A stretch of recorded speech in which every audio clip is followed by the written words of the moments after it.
안녕하십니까. 방금 소개받은 김주성입니다. 정치 철학을 전공하고 한국교원대학교에서 교사교육으로 젊음을 바쳤습니다. 잘 나가던 나라가 갑자기 망할 수도 있겠다는 위기감으로 아스팔트에 나온 지도 언 5년이 되었습니다. 삼각지 무대에는 여러 번 섰는데 기억하시죠?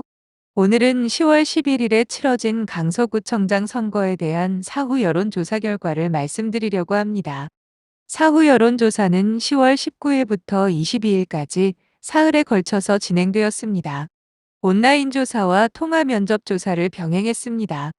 조사 대상 인원은 1,006명이고 조사기관은 아레날, 의뢰기관은 제가 공동대표를 맡고 있는 굿소사이어티 조사연구센터입니다.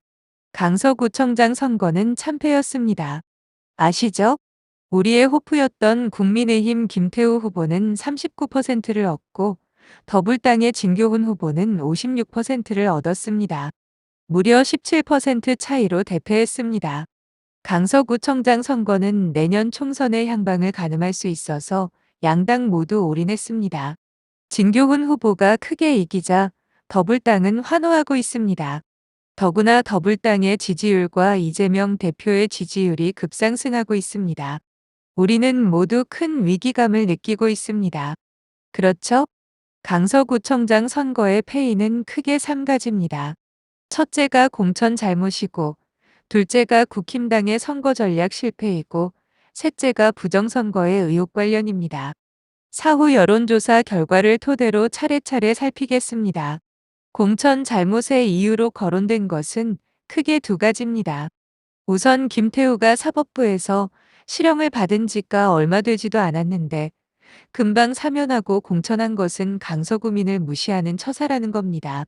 사후 여론조사의 결과를 보면 전체 유권자의 18%만이 김태우 공천을 잘했다고 평가했고 60%가 잘못했다고 평가했습니다. 공천을 잘못했다는 평가가 유권자의 과반수를 넘었으니 이길 수 없는 선거였죠. 공천 잘못의 2번째 이유는 강서구의 당협위원장이었던 김진선 씨가 후보 경선 결과에 불복했다는 겁니다. 김태우 후보의 출정식에 강서구의 구의원이나 당협위원들이 전혀 나타나지 않았습니다. 당협위원장은 충청도 예산 출신이었는데 10년 동안 강서구에서 지역 기반을 닦아왔답니다. 나름대로 인기가 있었고 자신감도 있었답니다. 김진선 씨가 탈락하자 충청도 출신 유권자들이 반발하였다고 합니다. 사후 여론조사의 결과를 보면 보수층에서도 공천이 잘못되었다는 여론이 다 높습니다. 잘 되었다는 여론이 35%인데 잘못되었다는 여론이 44%나 됩니다. 잘못되었다는 여론이 무려 10% 가까이 높습니다. 보수층의 투표율이 떨어진 이유가 바로 여기에 있습니다. 들리는 말의 충청도 출신 유권자들의 상당수가 투표장에 나가지 않았답니다. 공천 잘못의 책임은 대통령과 국힘당에게 돌아갑니다.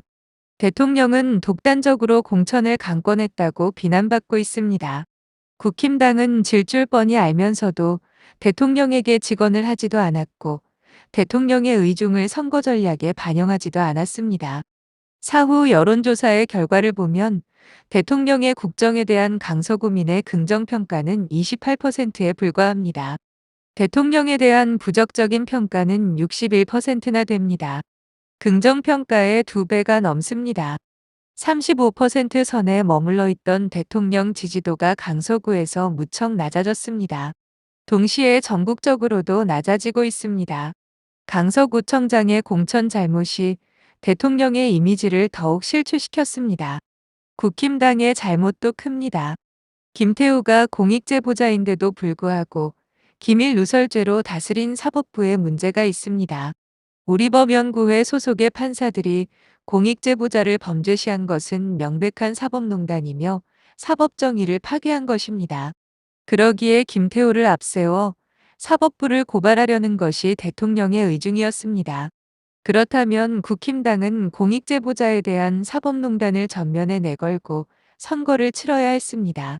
그랬다면 선거에서 졌더라도 의미 있는 결과가 나왔을 겁니다. 그런데 국힘당은 사법부의 문제에는 입도 뻥긋하지 않고 아파트 개발의 선심 정책으로 일관했습니다. 강서구민들은 그렇잖아도 김태우의 사면과 공천에 의아해하고 있었는데 선심 정책을 내놓았으니 거들떠나 보았겠습니까? 마지막으로 우리의 최대 관심사인 부정선거 문제를 짚어봅시다. 우리는 지난 총선에서도 지난 대선에서도 사전투표에서 부정선거가 있었다고 의심하고 있습니다. 강서구에서도 당연히 사전투표에 부정선거가 있었으리라고 추정하고 있습니다. 그런데 사후 여론조사의 결과를 보십시다. 궁금하시죠? 사전투표에 대한 사후 여론조사의 결과는 선관위에서 발표한 선거 결과와 별로 다르지 않습니다. 더불당 후보 지지 60%대 국힘당 후보 지지 30%로 나왔습니다. 실제 투표 결과는 65%대 31%입니다. 별다름 없죠. 굳이 따지자면 실제 투표 결과는 사후 여론조사 결과보다 더불당이 3% 정도 더 높습니다. 대세에 영향이 없는 숫자입니다. 사후 여론조사 결과의 의미는 무엇일까요? 강서구에서 부정선거가 없었다는 말인가요? 사후 여론조사를 계획할 때 우리는 부정투표가 과연 있었는지 알아보고 싶었습니다. 아마 사전투표에 대한 사후 여론조사 결과가 실제 투표 결과와 큰 차이가 났다면 우리는 부정투표가 있었으리라는 추론을 할 수 있었을 겁니다. 그러나 큰 차이가 나지 않았습니다. 그렇다면 부정투표가 없었다는 것을 증명하는 것일까요? 우리의 결론은 이렇습니다. 사후 여론조사의 자료가 부정투표가 없었다는 것을 증명하지는 않는다. 강서구라는 작은 선거구에서 치른 선거이기에 전국적으로 확대 해석을 할 수도 없다. 이미 선거재판에서 인쇄가 되다 만 배춧잎 투표용지, 선관위가 주장하는 형상기억 종이 사용 투표용지, 관리자 도장 훼손 투표용지 등등이 나왔자는가? 부정선거 문제는 재판 과정에서 반드시 밝혀져야 할 사안입니다. 우리는 사후 여론조사의 결과에서 새로운 사실을 발견했습니다. 지난 총선과 대선에서 불거졌던 부정선거 이외에 또 다른 가능성이 있다는 것입니다. 그것은 실제로 상당히 많은 민주당 지지자들이 사전투표에 참가했을 가능성입니다. 선거법을 살펴보고 탐문해 본 바에 따르면 사전선거에서는 당일 선거와 달리 투표권 유가 가능합니다. 공직선거법 58조를 보십시다. 선거 기간 중에 치루어지기 때문에 사전투표에서는 누구나 선거에 관한 단순한 의견 개진 및 의사표시를 할 수 있고 무엇보다도 누구든지 투표권유를 할 수 있습니다. 당일 선거일에는 할 수 없는 선거운동을 사전투표일에는 누구나 할 수 있는 겁니다. 무엇보다도 투표권유는 사전투표에서 가능합니다. 선거 때마다 더불당 지지자들, 특히 호남 출신 분들이 가만히 있지 않습니다. 생활에 바빠 선거에 기권할 것 같은 분들에게 사전투표일에 투표를 권유하고 승용차로 함께 투표하러 가기도 합니다. 조심스럽긴 하지만 우리는 이런 투표 행태를 동원투표라고 할 수 있을 겁니다. 강서구의 사례는 아니지만 어처구니 없는 일도 벌어졌습니다. 지난 대선 때 전라도 어느 고을에서는 노인네들을 태우고 속리산 관광을 갔습니다. 오는 길에 근처의 투표장에 들러 모두 사전투표를 하였답니다. 이것을 버싱, 비징이라고 하는데 미국에서도 민주당이 흑인 대상으로 하고 있답니다.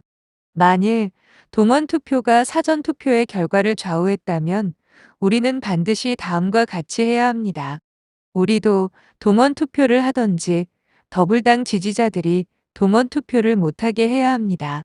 우리는 공정과 상식에 충실한 사람들이라 아무래도 동원선거를 감행할 마음이 나지 않을 겁니다.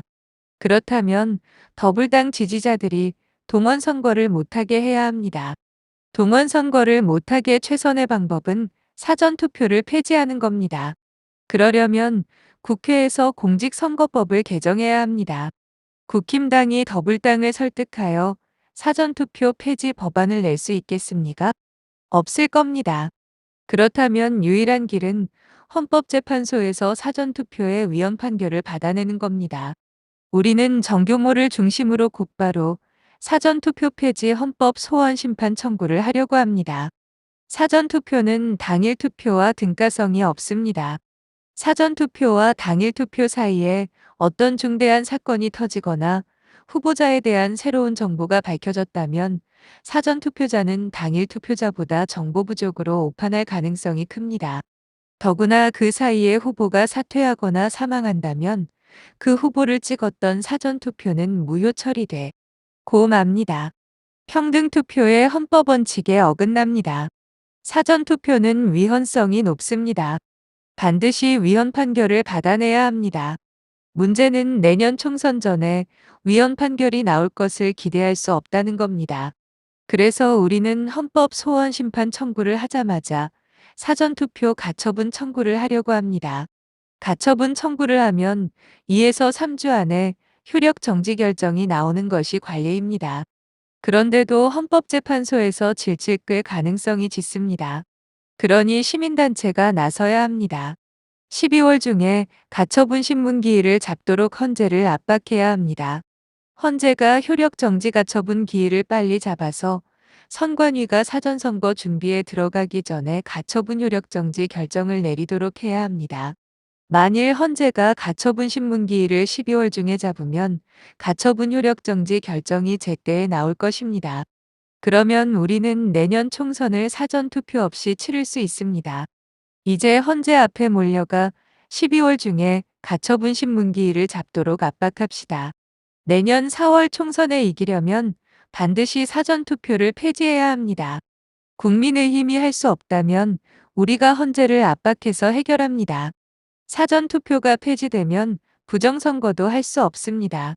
사전투표 폐지 운동을 크게 벌여나갑시다. 할 이야기가 많이 있지만 오늘은 여기에서 마치겠습니다. 감사합니다.